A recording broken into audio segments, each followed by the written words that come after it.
जय गुरु जी, शुक्राना गुरु जी, मेरी प्यारी संगत जी, गुरु जी का अनंतम अनंतम शुक्राना, लख लख बार शुक्राना, हर चीज़ का शुक्राना, हर सांस का शुक्राना। संगत जी, गुरु जी कहते हैं कि मुझ पे भरोसा रखो, हर चीज़ का विश्वास रखो, गुरु जी के सबसे पहले प्यारे दर्शन करो। संगत जी, गुरु जी आपके साथ बहुत अच्छा करेंगे, गुरु जी कभी आपके साथ गलत नहीं कर सकते। अगर आपने कोई काम किया, वो रुक गया है, किसी अड़चन आ रही है, तो समझो वो आपके कष्ट काट रहे हैं। गुरु जी पता नहीं किस फॉर्म में आपके कष्ट कट रहा है, वो आपके कष्ट कट रहा है, कटने दो, गुरु जी अपने आप संभाल लेंगे, गुरु जी पे छोड़ दो, गुरु जी कुछ नहीं होने देंगे। हाँ, थोड़ा बहुत फर्क पड़ सकता है, लेकिन कुछ नहीं पड़ेगा, गुरुजी बाद में उसे भी ठीक कर देंगे, क्योंकि गुरुजी की ब्लेसिंग हमेशा आप पे बनी रहेगी। गुरुजी हमेशा आपको ब्लेस करते रहेंगे। गुरुजी का जो प्यार है ना, वो अपनी संगत के लिए वो अतुलनीय है, वो उसे हम कभी नाप नहीं सकते। लेकिन हमारा भी तो फर्ज बनता है कि हम गुरुजी को प्यार दें, गुरु जी को वक्त दे, गुरु जी के बारे में अरदास करें। वो कहते हैं ना, इक नाम गुरु कोड़ो मंगले, तेरे सारे सब सुख मिल जाएंगे। ये बार बार क्यों इसका जिक्र हो रहा है? क्योंकि ये आपको सचेतना मिल जाए कि ये गाड़ी घोड़े बंगले मत मांगो, गुरु को गुरु से मांगो, आपको सब कुछ मिल जाएगा। ये गुरु की कृपा जब होती है ना, सब कुछ हो जाता है। गुरु पे विश्वास रखो, गुरु सब कुछ कर सकते हैं। गुरु ऐसी कोई चीज नहीं जो गुरु ना कर पाए, ऐसा कोई भी साधन काम नहीं जो गुरु जी ना कर पाए, ऐसी कोई नेगेटिविटी एनर्जी जिसको गुरु जी खत्म ना कर पाए, ऐसा कोई भी चीज नहीं है पृथ्वी पर जो मेरे परम पिता गुरु से बड़ी और जो मेरे परम पिता गुरु जिसका इलाज ना कर पाए। बस गुरु जी पर विश्वास की देरी है, बस गुरु जी पर विश्वास बना के रखो, गुरु जी आपका हर रास्ता खोल देंगे। तो पाठ को एंड तक जरूर सुने, चैनल को सब्सक्राइब करें, बेल आइकन को प्रेस करें और अपना सत्संग हमारे साथ शेयर करें, और पाठ को एंड तक जरूर सुने और प्यारा सा कमेंट करके पाठ में हाजिरी जरूर लगाएं। जय गुरु जी, शुक्राना गुरु जी। जय गुरु जी। साधक संस्कार और मंत्र महात्म्य का वर्णन। उपमन्यु कहते हैं कि यदुनन, अब मैं साधक संस्कार और मंत्र महात्म्य का वर्णन करूंगा। इस बात की सूचना मैं पहले दे चुका हूँ। पूर्ववत मंडल में कलश पर स्थापित महादेव जी की पूजा करने के पश्चात हवन करें, फिर नंगे सिर शिष्य को उस मंडल के पास भूमि पर बिठावें। पूर्ण आहुति होम पर्यंत सब कार्य पूर्ववत करके मूल मंत्र से 100 आहुतियां दे। श्रेष्ठ गुरु कलशों से मूल मंत्र के उच्चारण पूर्वक तर्पण करके संदीपन कर्म करें, फिर कर्मशः पूर्वोक्त कर्मों का संपादन करके अभिषेक करें। तत्पश्चात गुरु शिष्य को उत्तम मंत्र दे। वहाँ विदोपदेशांत सब कार्य विस्तार पूर्वक संपादित करके पुष्प युक्त जल से शिष्य के हाथ पर शैवी विद्या को समर्पित करें और इस प्रकार कहें, सौम्य, यह महामंत्र परमेश्वर शिव के कृपा प्रसाद से तुम्हारे लिए यह लौकिक तथा परलौकिक संपूर्ण सिद्धियों के फल को देने वाला हो। ऐसा कह महादेव जी की पूजा करके उनकी आज्ञा ले गुरु साधक को साधन और शिव योग का उपदेश दें। गुरु के उस उपदेश को सुनकर मंत्र साधक शिष्य उनके सामने ही विनियोग करके मंत्र साधन आरंभ करें। मूल मंत्र के साधन को पुरस्चरण कहते हैं, क्योंकि विनियोग नामक कर्म सबसे पहले आचरण में लाने योग्य है। यही पुरस्चरण शब्द की व्युत्पत्ति है। मुमुक्ष के लिए मंत्र साधन अत्यंत कर्तव्य है, क्योंकि किया हुआ मंत्र साधन यह लोक और परलोक में साधक के लिए कल्याणदायक होता है। शुभ दिन और शुभ देश में निर्दोष समय में दांत और नख साफ करके अच्छी तरह स्नान करे और पूर्वाहि कालिक नकृत्य पूर्ण करके यथा प्राप्त गंध पुष्प माला तथा आभूषणों से अलंकृत हो, सिर पर पगड़ी रख दुपट्टा और पूर्णतः श्वेत वस्त्र धारण करके देवालय में, घर में या किसी पवित्र तथा मनोहर देश में पहले से अभ्यास में लाए हुए सुखासन से बैठकर शिव शास्त्रोक्त पद्धति के द्वारा अपने शरीर को शिव रूप बनाएं। फिर देव देवेश्वर नकुलेश्वर शिव का पूजन करके उन्हें खीर का नैवेद्य अर्पित करें। क्रमशः उनकी पूजा पूरी करके उन प्रभु को प्रणाम करें और उनके मुख से आज्ञा पाकर 1 करोड़, आधा करोड़ अथवा चौथाई करोड़ शिव मंत्र का जप करें अथवा 20 लाख तथा 10 लाख जप करें। इसके बाद से सदा खीर एवं अक्षार नमक रहित अन्य पदार्थ का दिन रात में केवल 1 बार भोजन करें।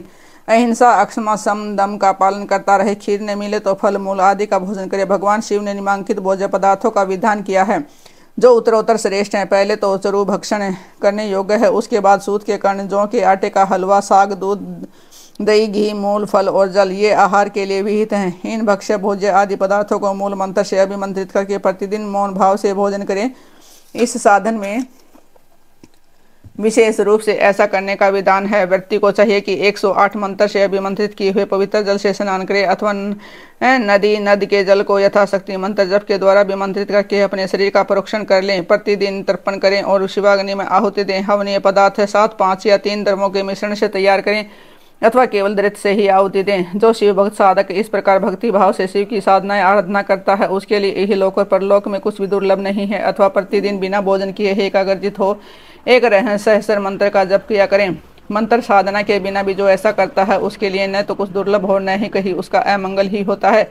वह इस लोक में विद्या लक्ष्मी तथा सुख पाकर अंत में मोक्ष प्राप्त कर लेता है। साधन विनियोग अथवा नित्य नैमितिक कर्म से, जल से, मंत्र से और भस्म से भी स्नान करके पवित्र शिखा बांधकर यज्ञोपवीत धारण कर कुश की पवित्री हाथ में ले ललाट में त्रिपुंड लगाकर रुद्राक्ष की माला लिए पंचाक्षर मंत्र का जप करना चाहिए। शिष्य योग्य शिष्य के आचार्य पद पर अभिषेक का वर्णन तथा संस्कार के विविध प्रकारों का निर्देश। अब मनु कहते हैं कि यदुनंद जिसका जिस प्रकार संस्कार किया गया हो और उसने जिसने पाशुपत व्रत का अनुष्ठान पूरा कर लिया हो, वह शिष्य यदि योग्य हो तो गुरु उसका आचार्य पद पर अभिषेक करे। योग्यता न होने पर न करे। इस अभिषेक के लिए पूर्वोत्तर मंडल बनाकर परमेश्वर शिव की पूजा कर फिर पूर्ववत 5 कलशों की स्थापना करें। इनमें 4 तो चारों दिशाओं में हो और 5वां मध्य में हो। पूर्व वाले कलश पर निवर्ती कला का, पश्चिम वाले कलश पर प्रतिष्ठा कला का, दक्षिण कलश पर विद्या कला का और उत्तर कलश पर शांति कला का और मध्यवर्ती कलश पर शांतिता कला का न्यास करके उनमें रक्षा आदि का विधान करके ध्यानु मुद्रा बांधकर कलशों को अभिमंत्रित करके पूर्ववत पूर्णाहुति पर्यंत होम करे। फिर नंगे सिर शिष्य को मंडल में ले जाकर गुरु मंत्रों का तर्पण आदि करे और पूर्णाहुति पर्यंत हवन एवं पूज्य करके पूर्ववत देवश्री किया गया और शिष्य को अभिषेक के लिए ऊंचे आसन पर बैठाएं। पहले शकलीकरण की क्रिया करके पंचकला रूपी शिष्य के शरीर में मंत्र का न्यास करे। फिर उस शिष्य को बांधकर शिव को सौंप दे। तदंतर निवर्ती कला आदि से युक्त कलशों को क्रमशः उठाकर शिष्य का शिव मंत्र से अभिषेक करें। अंत में मध्यवर्ती कलश के जल से अभिषेक करना चाहिए।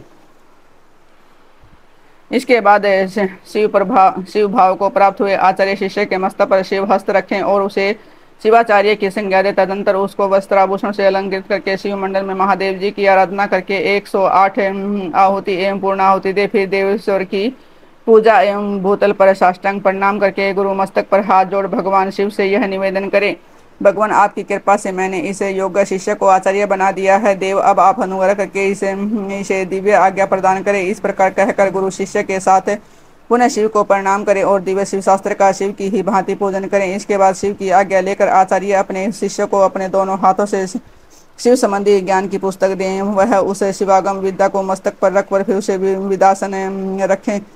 विद्यासन पर रखें और यथेचित रीति से प्रणाम कर उनकी पूजा करें। तदंतर गुरु उसे राजोचित चिन्ह प्रदान करें, क्योंकि आचार्य पदवी को प्राप्त हुआ पुरुष राज्य पाने के भी योग्य है। तत्पश्चात गुरु उसे पूर्वाचार्यों द्वारा आचार्य शिव शास्त्रोक्त आचार का अनुशासन करें, जिससे सब लोगों में सम्मान होता है।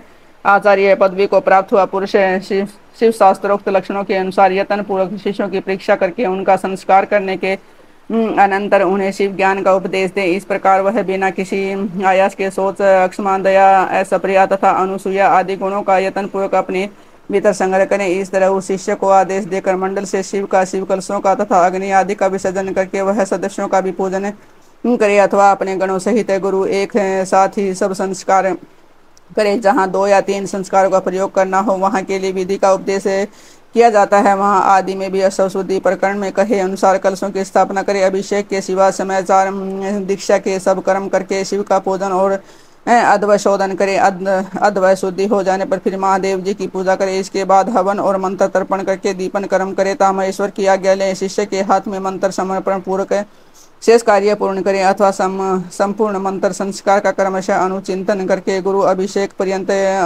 अध्वय शुद्धि का कार्य संपन्न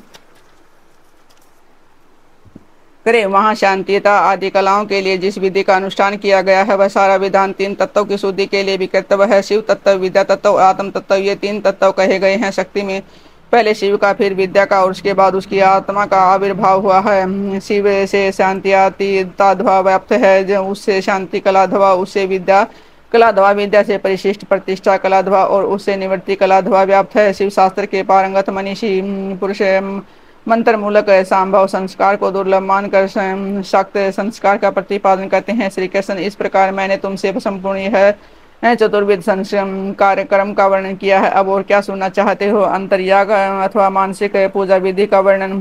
तदंतर श्री कृष्ण के पूछने पर नित्य नैमित्तिक कर्म तथा न्यास का वर्णन करने के पश्चात अपमन्यु बोले, अब मैं पूजा के विधान का संक्षेप से वर्णन करता हूँ। इसे शिवशास्त्र में शिव ने शिवा के प्रति कहा। मनुष्य अग्निहोत्र पर्यंत अंतर्याग का अनुष्ठान करके पीछे बहिर्याग बाह्य पूजन करे। उसकी विधि इस प्रकार है। अंतर्याग में पहले पूजा द्रव्यों को मन से कल्पित और शुद्ध करके गणेश जी का विधि पूर्वक चिंतन एवं पूजन करे। तत्पश्चात दक्षिण और उत्तर भाग में क्रमशः नंदीश्वर और सुयसा की आराधना करके विद्वान पुरुष मन से उत्तम आसन की कल्पना करे, सिंहासन, योगासन अथवा तीनों तत्वों से युक्त निर्मल पद्मासन की भावना करे, उसके ऊपर सर्व मनोहर सांब शिव का ध्यान करे। वे शिव समस्त शुभ लक्षणों से युक्त और संपूर्ण अवयवों से शोभायमान है। वे सबसे बढ़कर हैं और समस्त आभूषण उनकी शोभा बढ़ाते हैं। उनके हाथ पैर लाल हैं, उनका मुस्कुराता हुआ मंद मुख कुंद और चंद्रमा के समान शोभा पाता है। उनकी अंग कांति शुद्ध स्फटिक के समान निर्मल है। तीन नेत्र पर फूल कमल की भांति सुंदर हैं। चार भुजाएं, उत्तम अंग और मनोहर चंद्रकला का मुकुट धारण किए भगवान हर अपने दो हाथों में वरतः की मुद्रा धारण करते हैं और शेष दो हाथ में मृग मुद्रा एवं टंक लिए हुए हैं। उनकी कलाई में सर्पों की माला कड़े का काम कर देती है। गले के भीतर मनोहर नील चिन्ह शोभित होता है। उनकी कोई उपमा नहीं है। वे अपने अनुगामी सेवकों तथा आवश्यक उपकरणों के साथ विराजमान हैं। इस तरह ध्यान करके उनके वाम भाग में महेश्वरी शिव का चिंतन कर शिवा की अंग कांति पर फूले कमल दल के समान परम सुंदर है। उनके नेत्र बड़े बड़े हैं। मुख पूर्ण चंद्रमा के समान सुशोभित है। मस्तक पर काले काले घुंघराले केश शोभा पाते हैं। वे नील उत्पल दल के समान कांतिमती है। मस्तक पर अर्धचंद्र का मुकुट धारण करती है। उनके तीन पयोदर अत्यंत गोल घनीभूत ऊंचे और सिनग्ध हैं। शरीर का मध्य भाग कृश है, नितंब भाग स्थूल है। वे महीन पीले वस्त्र धारण किए हुए है। संपूर्ण आभूषण उनकी शोभा बढ़ाते हैं। ललाट पर लगे हुए सुंदर तिलक से उनका सौंदर्य और खिल उठा है। विचित्र फूलों की माला से गुम्फित केश पास उनकी शोभा बढ़ाते हैं। उनकी आकृति सब ओर से सुंदर और सुडोल है। मुख लज्जा से कुछ कुछ झुका है। वे दाहिने हाथ में शोभाशाली सुवर्णमय कमल धारण किए हुए हैं और दूसरे हाथ को दंड की भांति सिंहासन पर रखकर उनका सहारा ले उन महान आसन पर बैठी हुई है। शिवा देवी समस्त पाशों का छेदन करने वाली साक्षात सच्चिदानंद स्वरूपिणी है। इस प्रकार महादेव और महादेवी का ध्यान करके शुभ एवं श्रेष्ठ आसन पर संपूर्ण उपचारों से युक्त भावमय पुष्पों द्वारा उनका पूजन करे अथवा उपयुक्त वर्णन के अनुसार प्रभु शिव की एक मूर्ति बनवा ले। उनका नाम शिव या सदाशिव हो। दूसरी मूर्ति शिवा की होनी चाहिए। उसका नाम माहेश्वरी षड्विंश का अथवा श्री कृष्ण हो। फिर अपने ही शरीर की भांति मूर्ति में मंत्र न्यास आदि करके उस मूर्ति में सत असत से प्रेम मूर्तिमान परम शिव का ध्यान करे। इसके बाद बाह्य पूजन के ही क्रम से मन से पूजा संपादित करे। तत्पश्चात समेधा और घी आदि से नाभि में होम की भावना करे। तदंतर भ्रू मध्य में शुद्ध दीप शिखा के समान आकार वाले ज्योतिर्मय शिव का ध्यान करें। इस प्रकार अपने अंग में अथवा स्वतंत्र विग्रह में शुभ ध्यान योग के द्वारा अग्नि में होम पर्यंत सारा पूजन करना चाहिए। यह विधि सर्वत्र ही समान है। इस तरह ध्यान में आराधना का सारा कर्म समाप्त करके महादेव जी का शिवलिंग में वेदी पर अथवा अग्नि में पूजन करें। जय गुरु जी, शुक्राना गुरु जी, अनंतम शुक्राना, लख लख बार शुक्राना संगत जी। गुरु जी की कृपा हम पे अनेक रूपों से होती है। गुरु जी हमें अनेक रूप से ब्लेस करते हैं। गुरु जी का ब्लेस करने का तरीका तो गुरु जी जाने, कष्ट काटने का तरीका तो गुरु जी जाने। गुरु जी हमें पता नहीं किस किस रूप में हमारे कष्ट काट देते हैं, किस रूप में हमें ब्लेस कर देते हैं, वो तो गुरु ही जाने। गुरु अगर आपको कोई रास्ता दिखा रहे ना तो गुरु पे विश्वास रखो, आपके साथ अच्छा ही होगा, बुरा नहीं होगा। क्योंकि गुरु अपने शिष्य का कभी बुरा नहीं सोच सकते। वो हमेशा अच्छा ही सोचेंगे और अच्छा ही करेंगे, अच्छा ही रास्ता दिखाएंगे। हाँ, शुरुआत में कुछ कठिनाई आ सकती है, लेकिन गुरु के आशीर्वाद से वो कठिनाइयाँ दूर हो जाएंगी। गुरु बहुत कृपा करेंगे। जय गुरु जी, शुक्राना गुरु जी। पाठ को एंड तक जरूर सुने, प्यारा सा कमेंट जरूर करें। 7 जुलाई गुरु जी का बर्थडे आने वाला है, अच्छे से सेलिब्रेशन होगा। जय गुरु जी, शुक्राना। 7 जुलाई को हम लाइव आ जाएंगे। 3 बजे, 3 से लेकर 4 बजे तक का सेशन करेंगे लाइव का। फिर केक कटिंग करेंगे गुरु जी का। आराम से सब रेडी रहना। शाम को 7 बजे, मतलब शाम को दिन में 3 बजे से लेकर 4 बजे तक गुरु जी की ब्लेसिंग होगी, या 4 से 5 बजे तक की हम लाइव गुरु जी की ब्लेसिंग करेंगे। तो गुरु जी का बर्थडे भी सेलिब्रेशन होगा, तो सत्संग भी होगा। जय गुरु जी, शुक्राना गुरु जी। ओम नमः शिवाय। शिव जी सदा साई। ओम नमः शिवाय। गुरु जी सदा साई। जय गुरु जी।